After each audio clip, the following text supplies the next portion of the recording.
when you think of playing a course such as the Beast, very difficult for 4 rounds, it kind of seems daunting at first, but what it really comes down to is playing each hole moment by moment. It's a cliche, but it really is true. You have to really digest it. Just show up Thursday whenever your tee time is, put a good practice session in the field, warm up properly, and just take it day by day.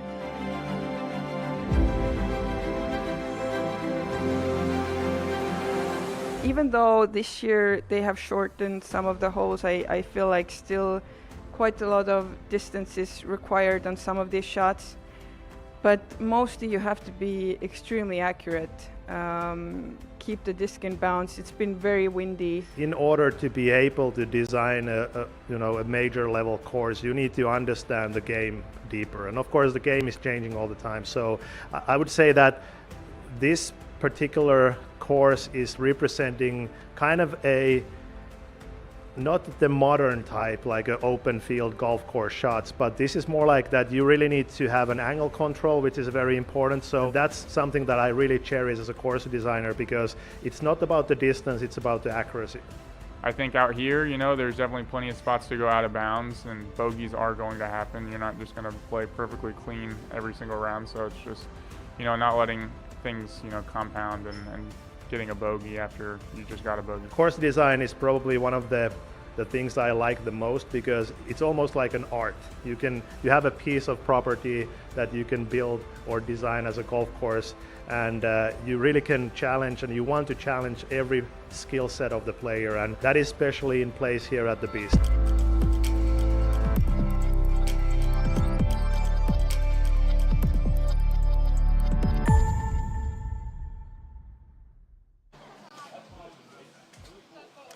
Good afternoon and welcome to Nokia Finland. Round 3 of the 2023 European Open is underway for your MPO division. The wind has picked up and we are here. Brian Earhart, Andrew Gum. Let's talk disc golf here. Anthony Barella, 12 under par. Second round, played phenomenal. Andrew, first thoughts? Oh, that was so impressive. This guy can just sling a disc for miles, can't he? I mean, he's got all the skills required to be at the very top of any event anywhere in the world, and he's putting it together here. It's going to be a little bit of different level of pressure, maybe being on the lead card today, so it's going to be really interesting to see how he handles that pressure. It's actually really entertaining to watch him play on these lead camera cards with the giant gallery. He seems to love it, but then the scores seem to be all over the board. It seems like if it's his day, it's really his day. If it's not his day, he kind of blends into the background sometimes. But we've talked about this numerous times throughout the week. He's priming himself for that big victory. He keeps putting himself in these positions where he gets that game time experience playing underneath the pressure. I've said this all season long. People in the NBA miss free throws, and free throws look pretty easy. I just think that when the situation gets tense, can you perform? Can you stay level-headed? And Anthony seemed, at least yesterday, to have that going for him. The bogey at 18 seemed very unfortunate. He didn't seem to chalk it up to really anything other than bad luck, which I think is fine, especially on that mistake. He said he wishes he didn't run the ace on hole number 1, which, if that's actually true, it's a little foolish, but that's part of AB's skill set, and that's part of how he sees the game. He likes playing aggressive. We heard a little bit more from AB after this fantastic round. Let's take a listen. I was just throwing the disc great and making all my circle 1 putts. I was pretty happy with how I threw every hole except for that bounce and roll away on 18. That was pretty brutal, and then kind of a spit out, but I shouldn't have even had to make that par putt, but it's all right. On those last 4 holes, I definitely played with the wind a little bit more, and then 16 I chose to throw a sidearm into the green today instead of the backhand because I ended up double bogeying that hole yesterday, and the sidearm's definitely the play. Is there anything that you would improve or try to change or adjust for moving day tomorrow? Probably throw a slower disc on the upshot on 18, but other than that, I think I got my game plan pretty dialed. Well, Anthony did make a great adjustment on hole number 16. I think that's a hole that a lot of players are still trying to figure out.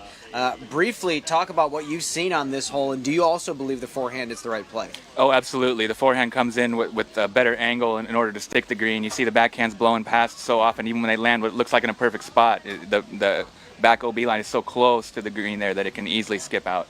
So the shots that look good are, yeah. Well, and one of the things to take note of is that part of the course has swirling wind, and it seems like there's a little bit of a tail crosswind, so those backhand hyzers get absolutely sent off to the left. We see so many going deep, like you said, so I think a lot more players with that power sidearm are going to be looking for that today. Another player with that power sidearm, it's going to be a power sidearm heavy lead card. Albert Tom shot the 10 under par, moving up onto the lead card into tie for second place with Eagle McMahon.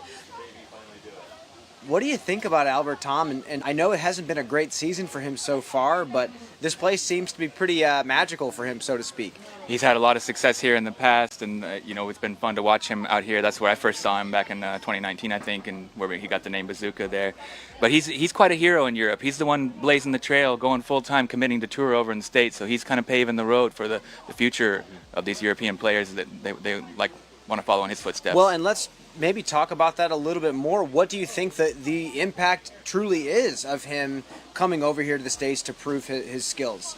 I think it's huge. I think it's you know, shining the light on like for what the other people can do in the future. You know, that he's got the 5-year visa, so he's there pretty much full time. He's got a rig over there, so he's traveling around, and he's really living the disc golf life over in the States. And I think that's a dream for him, and I think that's a big dream for a lot of Europeans. I think representation obviously is so important. We're seeing Estonian women popping off at this tournament and showcasing their skills because of players like Kristen Tatar showing it to her country that it's possible to make this happen. I think Albert Tom doing the exact same thing. Yep. But unlike Kristen, Albert's waiting for that first big victory to show off his skills. We actually talked to Albert after his round as well. Great round, 10 under par. Let's take a listen to that as well. I thought I was going to shoot like 6 or 7. Like, that's what I felt like. And then when I added up the scores, it showed 10. I mean, I was doing the scores, so. But yeah, I was a little surprised. I think like this course is maybe for me more about making decisions, and committing fully to the decisions. It's gonna be like 50-50. It has to be like 100%, and I think that's maybe has been the key for me so far.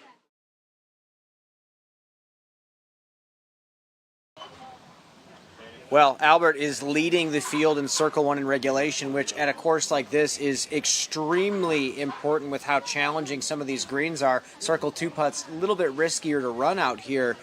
We're going to take a quick commercial break. On the other side, another man in the hunt for the victory, Eagle McMahon.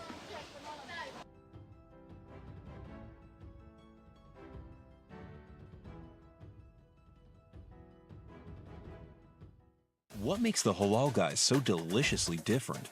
You might have heard of our famously long cart lines that NYC fans happily stand in. Today, with over 100 plus restaurants across the globe, we are your place to experience authentic American halal. Enjoy our delicious falafel, Euro sandwich, platters, and sides topped with our famously flavorful white and hot sauces. Order online today and taste how we make different so delicious. The Halal Guys, bringing something deliciously different to the table.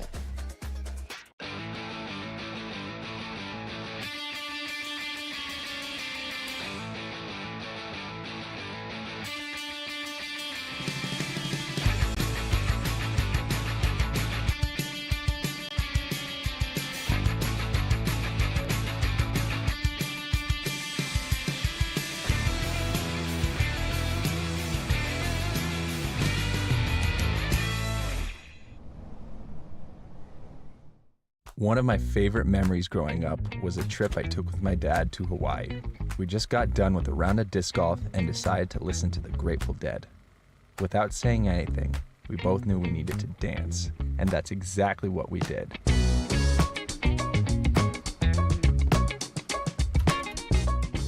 Sometimes you just need to stop and enjoy the music.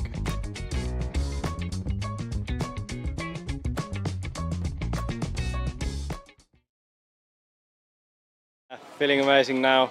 My game felt very good, almost all of the round, and I made the putts and throws was perfect. There was a few moments where I felt like things weren't really going my way. I felt like I had a fair amount of bad luck, but I'm really focused of just grinding through and making sure I make the best shot possible because I know every stroke matters, and it's all about just putting yourself in position on these early rounds. And I just don't want to make an unforced error and be frustrated about it later. Well, it's impressive that Eagle McMahon is talking about all this bad luck and these unforced errors. He's tied for second, 2 off the lead with 2 rounds to play going into round 3. He's not dominating any category of statistic. He is just staying solid and playing how he knows how to play. I mean, when Eagle's playing well, he's playing extremely well, and he's kind of a player like Kristen Tatar, where even a bad round is not a terrible round, and it's still going to put him up there in the hunt. It's going to take something spectacular for him, whether re-aggravating an injury or having something that causes him to spiral mentally, which these days doesn't really happen. Eagle's here, and he's here in the hunt. The other player we have to talk about is Rasmus, and you've commentated a bunch on him, and you've talked very highly of the way he plays the game at such a young age. Yeah, Rasmus Salkoripi, I think, is the most exciting and entertaining player in Europe, and maybe even, one of the best. I guess he really broke onto the scene at the end of last season. He got second place at the Turku Open, giving Seppo Pajo a run for his money, and then we realized, okay, this guy's actually really good. And then this year he's just been blowing our minds, really. He got second at the Belgian Open.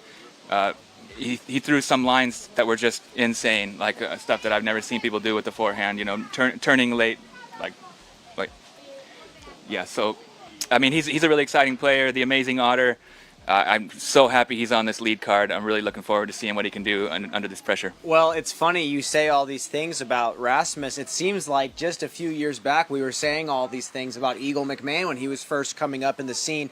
Now a completely different player from the one that he was at age 18. A little bit more disciplined, a little bit more under control, and now we get to see that youthful energy from Rasmus against the veteran in Eagle McMahon, who has won this tournament before with an immense amount of adversity against him. So I think this is probably going to be one of the more exciting lead cards that we've ever seen. If Eagle had a healthy sidearm, imagine the 4 players that we have watching, potentially the 4 longest sidearms in the sport of disc golf.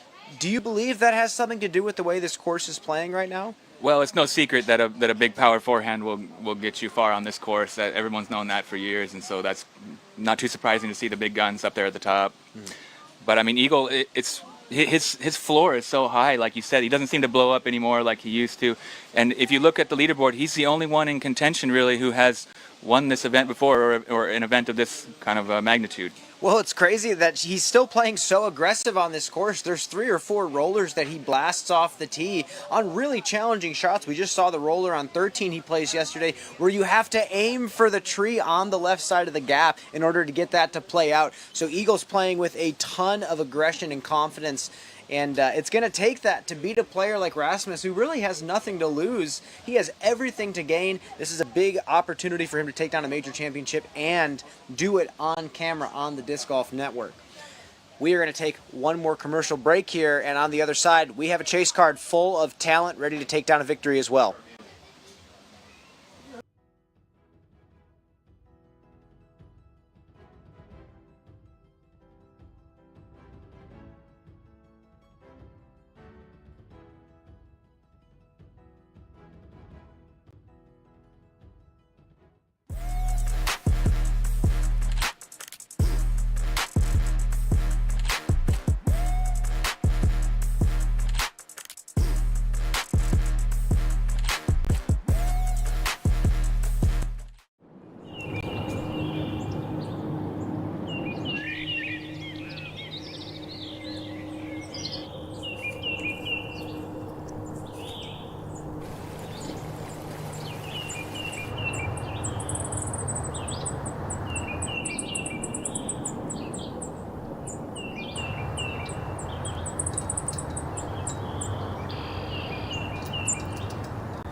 What's up, guys? I'm out here at the European Open, and I want to remind you all to head over to the European Open online pro shop to check out some exclusive drops such as discs, merchandise, apparel, and much more.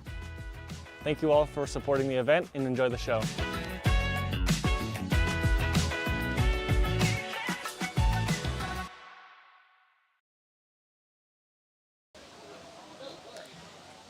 Rasmus Saukaripi from Finland is coming here to try to chase down a major title for the very first time. And Andrew, you had a pretty amazing stat you just shared with me during the break. What is it?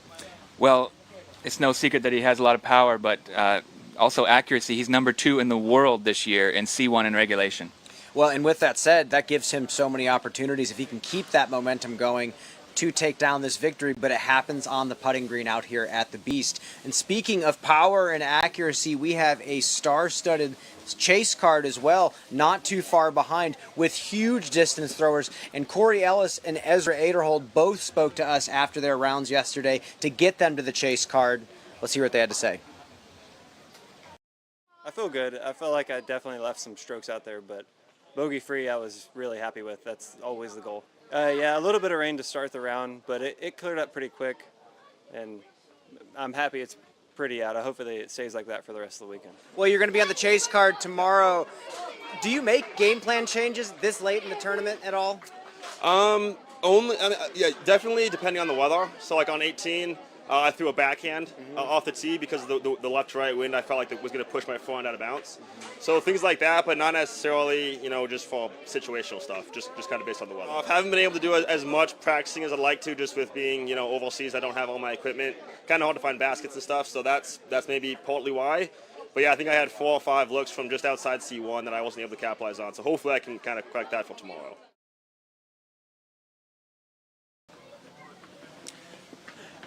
Ezra Aderhold and Corey Ellis are tied in 5th place at 15 under par going into today. We have to talk about Corey Ellis because he shot a phenomenal second round to get him up to this spot, 11 under clean. And the big thing that we have to talk about, he went out of bounds 0 times. He's the only player in the tournament to have 0 OB strokes out here.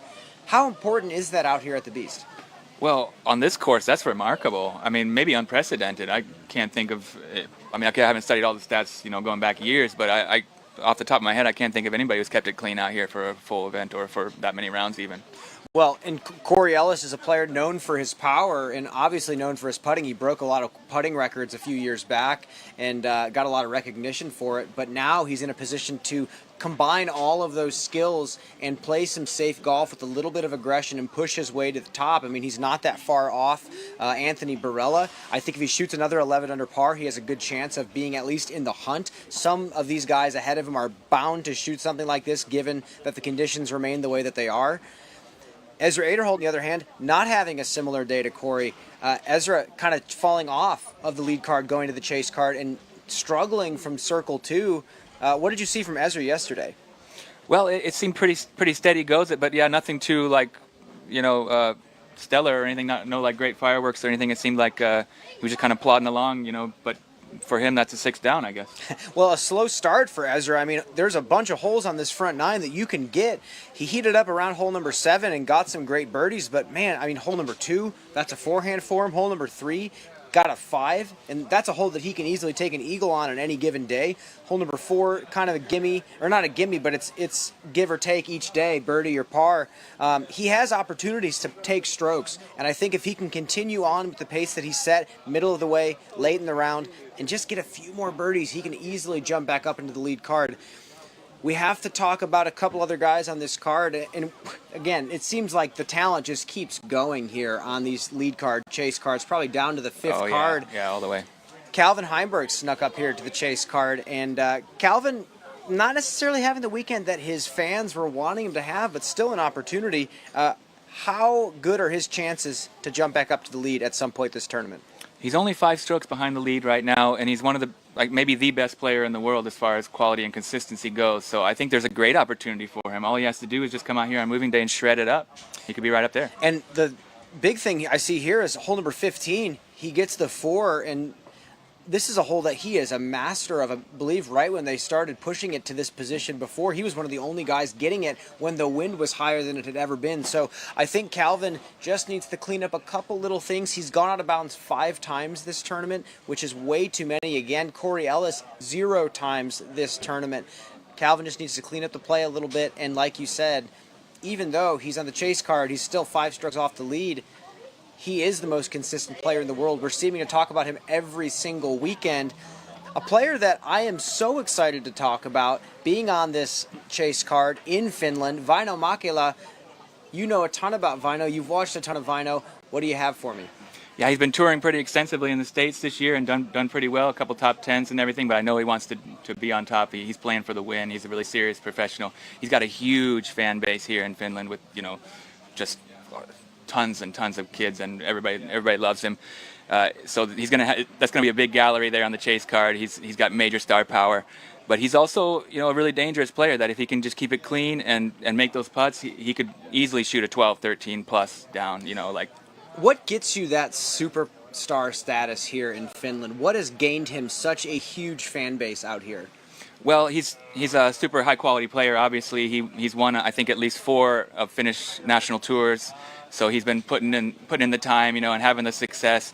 But he's also worked really hard on social media. He's got a great YouTube channel. He's putting out videos that the kids are just waiting to see. They can't wait for the next one. He's huge on Instagram, TikTok, everything. He's like viral on all those. And he's not just a great player, but he's also a great media personality in that sense that he's creating good content that people are enjoying. Well, and just giving back to the community in that regard is so important. I think for more levels than just your career, and I can tell how deeply he loves this game, and it seems like a real point of pride for him to come back here and represent his country.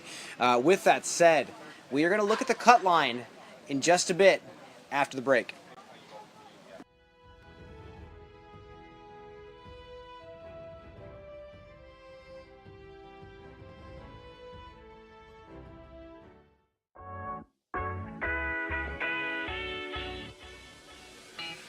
What's up, guys? I'm here at the European Open, and I want to remind you to go check out the European Open online pro shop to check out some exclusive discs, merchandise, apparel, and so much more. Thank you for supporting the event, and enjoy the show.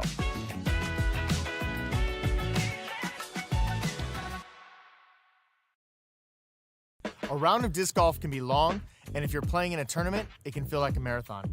This can leave you physically and mentally fatigued by the end when your shots matter most. With space for your discs, water, and even a place to sit, a cart enables you to bring what you need, helping you feel more prepared and energized without carrying the extra weight. This can help you maintain your edge and save you strokes through every round.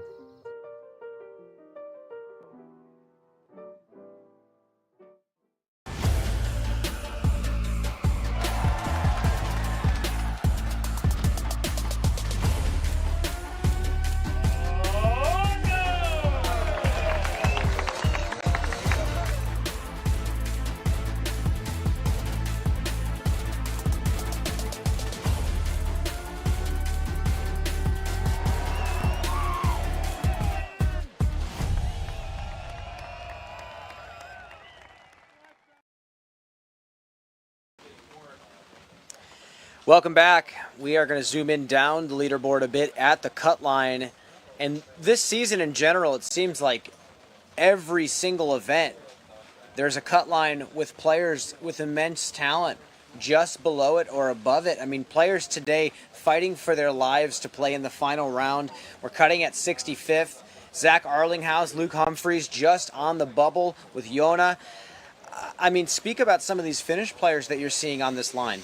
Yeah, this is some incredibly talented players. This just shows how strong the field is. Joona Heinonen, of course, he's been over there touring in the States. Mikael Hamme is one of the most consistent, best players in Finland. He just never got a big win, but he's always right there in the race. Puro Joutsen, big, strong, incredibly talented player that can just throw for miles. Jesse Nieminen, of course, we talked a little bit about him before. Great power. Teemu Tallikainen, 18 years old, Belgian Open champion this year. Another insanely talented player. Joni Peltonen went into a playoff in Heinola last year on the Prodigious Pro Tour. So, I mean, there's just infinite talent. It just goes on forever and ever. I just remember even 5-10 years ago, it felt like if a player got to that 1,000 rated point, the whole world opens up for them in so many different ways, and now it feels like it's nothing. You have to be averaging 1020, 1030 if you want to easily be making these cuts and getting into the last cash spots. And when you're shooting 1020, 1030 rated round after round, that's only a handful of mistakes and missed scramble opportunities, maybe a few missed putts here and there, but it's very clean disc golf. What is it? What is putting these really talented players below the cut line like this? It's just the disc golf explosion. It's just that popular. There's just, there's so much young talent coming in. There's so many more players that want to be out on tour, that want to make a job out of this, that want to go out there and test themselves against the best, and there's just more and more talent. And with that said, I think because there's more and more talent, and we're seeing younger and younger players, both Anis that played near the lead card and chase card yesterday, they looked phenomenal. They looked like they've been playing the game for such a long time, so it's becoming mental. It's becoming a process of looking inward and finding that motivation deep within yourself when things don't go your way. Yeah, and this is their first major. Both those Anis, the first time they've ever played a major. That's so impressive.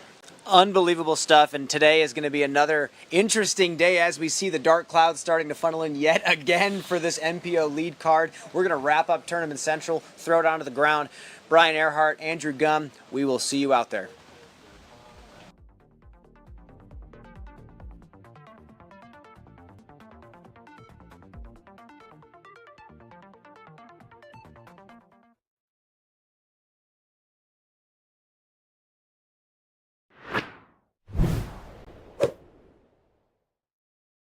Welcome to the 2023 PDGA Masters Disc Golf World Championships from beautiful Flagstaff, Arizona. I'm Grant Zellner, and I'm alongside the legend Terry Miller. I am excited to be here at both the Pro and the AM World. So many competitors, and what a beautiful place for World Championships. Close to 900 total players here, split almost 50-50 in terms of professionals and amateurs.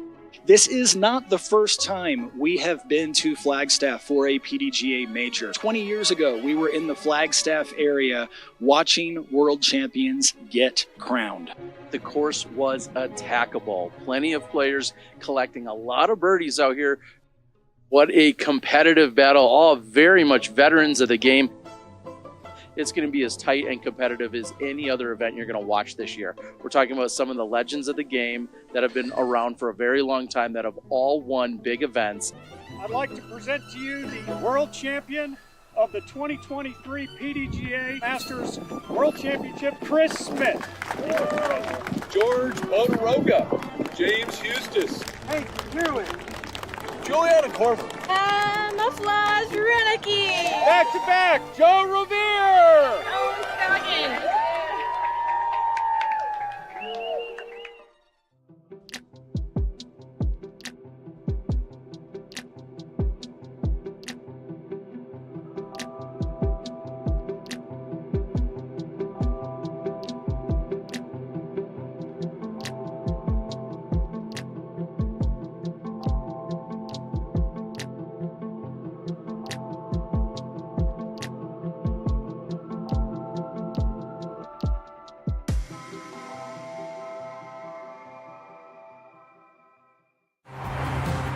In 40 yards, do not turn left or right. Just drive. You have reached your destination. You are home.